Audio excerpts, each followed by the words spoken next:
সেখানে বৈশা মাছের পেটের ভিতরে বৈশা কালেকশন লাগাই দিছে,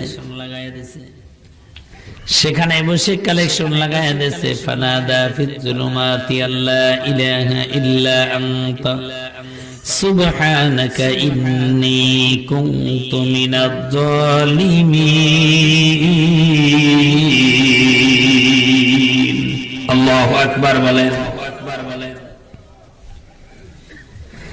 কালেকশন লাগাই দিছেন এমন এক বন্ধু, এত নদীর তলদেশী একটা ডাক দিছেন পয়গম্বর ইউনূস।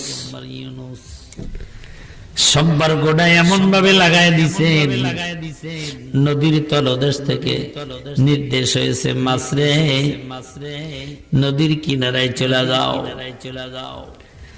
আমার বন্ধুকে মুখের থেকে বের করে দাও।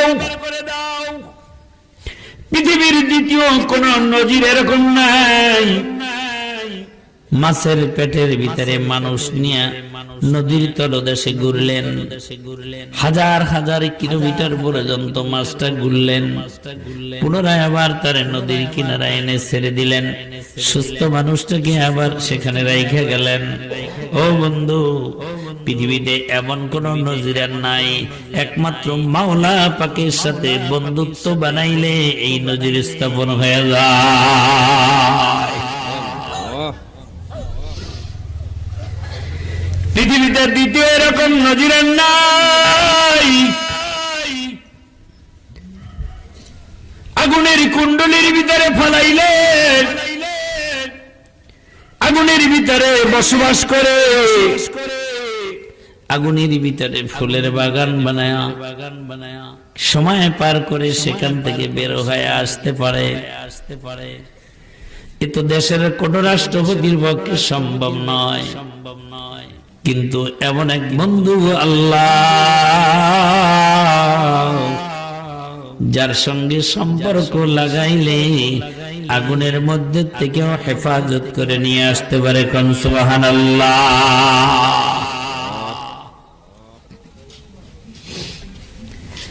এই জন্য দুইটা কাজ করতে হবে। যদি মাওলা পাকের সঙ্গে সম্পর্ক লাগাইতে চাই, আপনি ডাক্তার হন কোনো অসুবিধা নাই, ইঞ্জিনিয়ার হন অসুবিধা নাই, ব্যবসায়িক হন কোনো অসুবিধা নাই, কৃষক হন কোনো অসুবিধা নাই, কিন্তু যতটুক পর্যন্ত ইলমে দ্বীন শিক্ষা করা ফরজ ততটুক পর্যন্ত শিখবেন, মাওলা পাকের সঙ্গে সম্পর্ক লাগাইবেন। মাধ্যম হবে দুইটা, যদি লাগাইতে পারেন, ও কৃষক আপনিও আল্লাহর ওলি হয়ে যাইবেন, ও ডাক্তার আপনিও আল্লাহর ওলি হয়ে যাইবেন, ও ইঞ্জিনিয়ার আপনিও আল্লাহর ওলি হয়ে যাবেন। আল্লাযীনা আমানু ওয়া কানু ইয়াত্তাকুন। কোন আল্লাহু আকবার। দুইটা কাজ করবেন। এক নাম্বার কাজ হইছে আল্লাহর উপর ঈমান আনবেন। দুই নম্বরে কাজ হইছে তাকওয়া অবলম্বন করবে, ভয় করবে আল্লাহ তাআলাকে। আল্লাহর ভয় যদি বন্ধু অন্তরের ভিতরে রাখতে পারেন, যেখানেই যাবেন অন্য কোনো কিছুকে ভয় না করে আল্লাহকে ভয় করবেন, আল্লাহ ওখান থেকে হেফাজত করবেন। সুবহানাল্লাহ। আর যদি অন্য কাউকে ভয় করেন আল্লাহর ভয় বাদ দিয়ে, তাহলে আপনি বিপদে পড়বেন। আল্লাহর ভয় যদি আপনি সামনে নিয়ে আসতে পারেন, আপনি ওখান থেকে উদ্ধার হয়ে যাবেন। পয়গম্বরদের কথা আগে বলি। পয়গম্বর ইউসুফ আলাইহিস সালাতু ওয়াস সালামকে জুলাইখা সংক্ষেপে বলি, লম্বা আলোচনা করার সময় আজকে নেই। কিতাবের ভিতরে লেখেন বিভিন্ন সননের মাধ্যমে এক এক করে 7টা তালার ভিতরে যখন ঢুকায় ফেলাইছেন, 7টা গেট পাড়ি দিয়ে যখন ভিতরে নিয়ে এনেছেন, জুলাইখা তখন বলছেন, ও ইউসুফ, এই যে বিভিন্ন ক্যাটালগ গুলি দেখা যায়, অবৈধ বিভিন্ন সুরাতগুলি দেখা যায়, ছবিগুলি দেখা যায়, ইউসুফরে এই কাজগুলি সব আমার সঙ্গে করা লাগবে। পয়গম্বর ইউসুফ তখন আশ্চর্য হয়ে গেলেন, কি ব্যাপার, এতগুলা তালা আটকায়া গিয়ে আটকায়া এই রুমের ভিতরে সেই অবস্থা, কি করতে পারি রে, কি করতে পারি? উপরের দিক তাকায়া ইশারা করলেন, বন্ধু হে, এখন তোমার সহযোগিতা চাই। সুবহানাল্লাহ। এমন তালা লাগাইছে আমার পক্ষে সম্ভব নয়, এখন তোমার সহযোগিতা চাই। তবে আমারও তো এখন দৌড় দিয়া যাওয়ার সাধ্য আছে দরজা পর্যন্ত, এরপরে সহযোগিতা করার ব্যবস্থা হয়েছে তোমার। কিতাবের মধ্যে আছে পয়গম্বর ইউসুফ যখন দরজা পর্যন্ত চলে গেছে, এমন একটা বিপদের মধ্যে পড়ছে, এই বিপদ থেকে আল্লাহ ছাড়া উদ্ধার করার মতো আর কেউ নাই। ইউসুফ চিন্তা করলেন, এই জায়গায় যদি আমি অপকর্মে লিপ্ত হইয়া যাই, এ জায়গায় দুনিয়ার অন্য কোনো মানুষ নাই, কিন্তু এই জায়গার মধ্যে একজন আছে, কে বলেন? আল্লাহ। একটা মূর্তি বানায় রাখছেন, মূর্তি বানায় রাখছেন। জুলাইখা তার অন্যদারে নিয়া মূর্তিটার মুখটা ডাইকা দিছে। পয়গম্বর ইউসুফ ডাক দেয়া বলে, কি করলেন? আমার খোদার মুখটা ডাইকা দিলাম। কেন? আমার খোদার মুখ ডাইকা দিছি, এখন আমি তোমার সঙ্গে অপকর্ম করব, আমার খোদা আর দেখবে না। পয়গম্বর ইউসুফ ডাক দিয়ে বলে, জুলাইখা রে, আপনার খোদার মুখটা ডাইকা দেওয়া যায়, কিন্তু আমি এক আল্লাহর সঙ্গে এমন বন্ধুর সঙ্গে সম্পর্ক লাগাইছি, তার মুখটা তো ডাইকা দেওয়া যায় না, তার মুখটা ডাইকা দেওয়া যায় না। তোমার খোদার মুখ দেখা যায়, তোমার পক্ষে এই কাজ করা সম্ভব, আমার খোদার মুখটা দেখা যায় না, আমার কাছে এই কাজটাও করা সম্ভব না।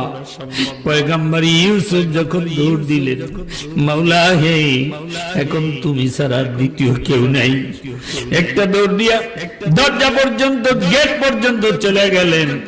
আমার আল্লাহ ডাক দিয়া বলে, আমার আল্লাহ ডাক দিয়া বলে, জিবরাইল, আমার সঙ্গে সম্পর্কওয়ালা ব্যক্তি, আমার বন্ধু এখন মুসিবতে পড়ছেন, আমার সাহায্য চেয়েছেন, তাড়াতাড়ি করে সব দরজাগুলি টাস টাস করিয়া খুলিয়া দাও। ওই জায়গার ভিতরে বৈশা আল্লাহ তাআলা কি ভয় করছেন? এই জন্য ভয় এমন একটা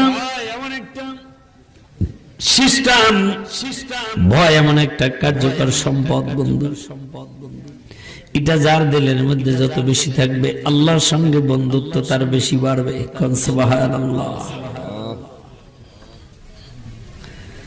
ও বন্ধুরা আমার, মনে রাখবেন, ধূমপান করে আল্লাহর ভয় তার ভিতরে নাই, ফজরের সময় ঘুমায় থাকে আল্লাহর ভয় তার ভিতরে নাই, ওলামা হকদের বিরোধিতা করে আল্লাহর ভয় তার ভিতরে নাই, কোরআনের বিরোধিতা করে আল্লাহর ভয় তার ভিতরে নাই, ও নারী বেপরদায় চলে আল্লাহর ভয় তার ভিতরে নাই, সুদ খায় ঘুষ খায় আল্লাহর ভয় তার ভিতরে নাই, বনের হক মেরে খায় আল্লাহর ভয় তার ভিতরে নাই, ওজনে কম দেয় আল্লাহর ভয় তার ভিতরে নাই।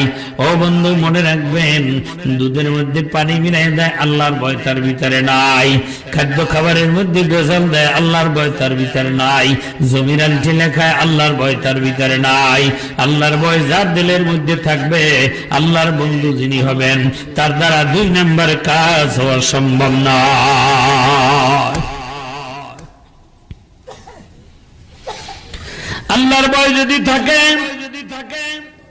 আল্লাহ রাব্বুল আলামিন কোরআনের অন্য জায়গায় বলেন, আমার ভয় যার মধ্যে থাকবে, আমি আল্লাহ রাব্বুল আলামিন তারে সহযোগিতা করা আমার দায়িত্ব হয়ে যাবে। কোন সুবহানাল্লাহ। সহিহ হাদিস থেকে একটা কথা মনে আসছে, বলে দেই।